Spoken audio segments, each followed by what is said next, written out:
रावेर लोकसभा मतदारसंघासह संपूर्ण जळगाव जिल्ह्यातील केळी उत्पादक शेतकऱ्यांना यंदाच्या हंगामात वादळी पाऊस आणि बदलत्या हवामानामुळे मोठ्या आर्थिक नुकसानीला सामोरं जावं लागलंय।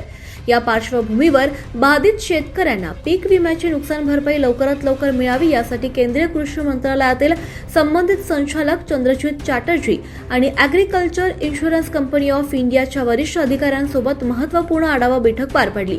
बैठकीत पीक विमा योजनेतील विविध त्रुटींवर सविस्तर चर्चा करण्यात आली। शेतकऱ्यांच्या नावातील चुका, विमा अर्जातील तांत्रिक अडचणी तसंच कमी दाखवण्यात आलेले क्षेत्र तातडीनं दुरुस्त करण्याचे निर्देश संबंधित अधिकाऱ्यांना देण्यात आले। याशिवाय हवामानाच्या अचूक नोंदीसाठी जिल्ह्यात स्थानिक पातळीवर वेदर स्टेशनची संख्या वाढवण्याची गरज अधोरेखित करण्यात आली।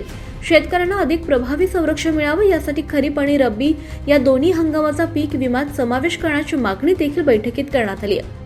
जळगाव जिल्ह्यातील महत्त्वाचे नगदी पीक असलेल्या पपईला देखील आता केळीसोबत पीक विम्याचे संरक्षण देण्याबाबत सकारात्मक चर्चा झाल्याची माहिती बैठकीनंतर देण्यात आली आहे।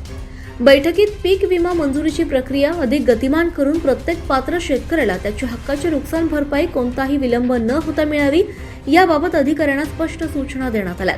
यावेळी संकटग्रस्त शेतकऱ्यांना आर्थिक दिलासा देणं ही सरकारची सर्वोच्च प्राथमिकता असल्याचं सांगण्यात आलं।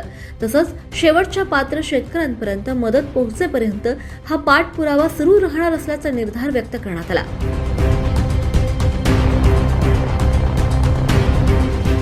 24 लाईव्ह महाराष्ट्र न्यूजसाठी पंकज ताईडे, जळगाव।